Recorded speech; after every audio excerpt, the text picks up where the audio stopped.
Okay, so if you're a founder, you definitely know this feeling. You've got a killer idea, you're building like crazy, but you need capital to keep that fire burning.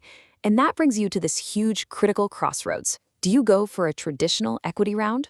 Or do you use something called a convertible note? Believe me, it's one of the first and most important financial decisions you're gonna have to make. And listen, this isn't just about some boring paperwork. No way. The choice you make right here, right now, can absolutely shape your company's entire future. It could be the thing that fuels your growth, or it could create these massive headaches down the line that you just never saw coming. So the question is very real. Which path will you choose?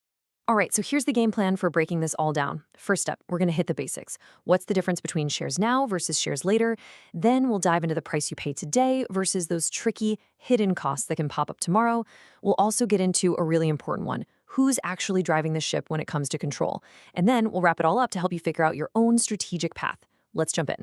Okay, first things first. Let's get a really clear foundation here. When you strip it all away, these two ways of getting funding boil down to one simple idea.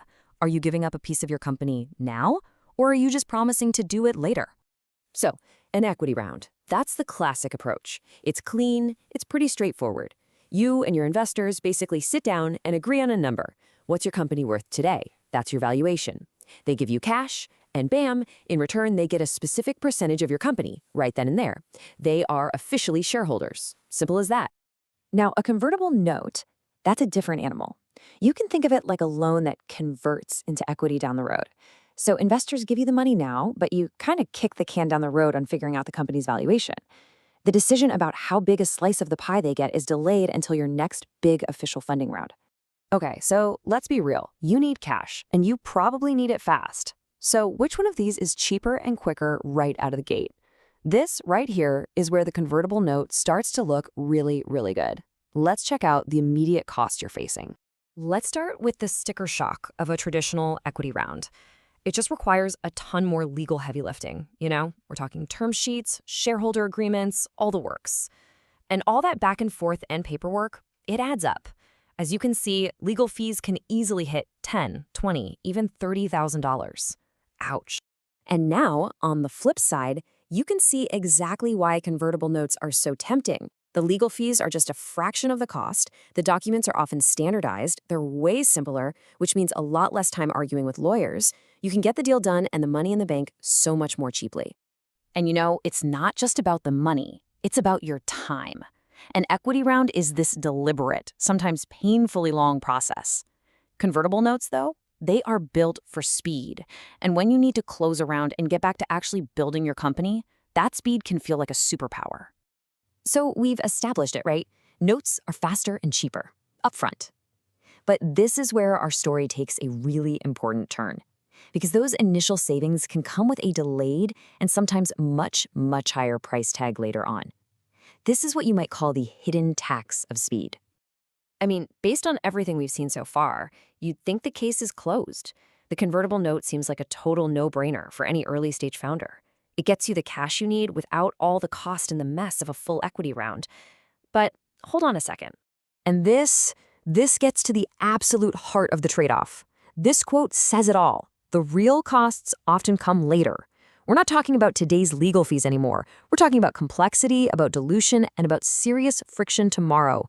And here's how that delayed pain can create this nasty domino effect. Let's say you set a low valuation cap. That's the ceiling price your note converts at. If your company takes off, those first investors can suddenly get a huge, unexpected chunk of your company. That first domino then crashes into your cap table, your list of who owns what, making it messy and maybe scaring off future investors. And the final domino to fall, your own payout when you sell the company could be way, way smaller than you ever imagined. So let's move beyond the money for a minute, because this decision is also about power and control. Who gets a say in your company's future? The structure of your funding has a direct impact on who's in the driver's seat. Let's just compare these side by side. With an equity round, your investors often get a board seat, they get voting rights, they're basically aligned with you for the long-term win. With a note, though, investors are kind of in this weird limbo. They don't have any formal rights yet, and their main goal might just be getting a quick conversion, which can sometimes put them at odds with your long-term vision. And here's something absolutely crucial to remember. A convertible note is debt, and all debt has a maturity date. What does that mean? It puts a ticking clock on your company. If you haven't raised your next round by that date, you could be forced to raise money on terrible terms, or worse, have to repay a loan you totally can't afford. That is a massive amount of pressure. There's another huge factor here, especially for you technical founders out there: your intellectual property. Your patents, your code, that stuff is a massive asset. In an equity round, you can use that IP to argue for a higher valuation right now, which means you give up less of your company. But when you use a note, you're delaying that valuation talk, and the true value of your IP might not really be baked into the terms you're agreeing to today. So, after all of this, what's the verdict? Well, the truth is, neither option is always good or always bad. The choice isn't really about which one is better in a vacuum. It's about which one is strategically right for your company at this specific moment. Before you make any decision, you've really got to ask yourself some tough questions. What are you trying to achieve in the next year or two? Are you building this thing for a quick sale, or are you in it for the long haul? Is your ownership structure clean right now, or are you about to make it a total mess?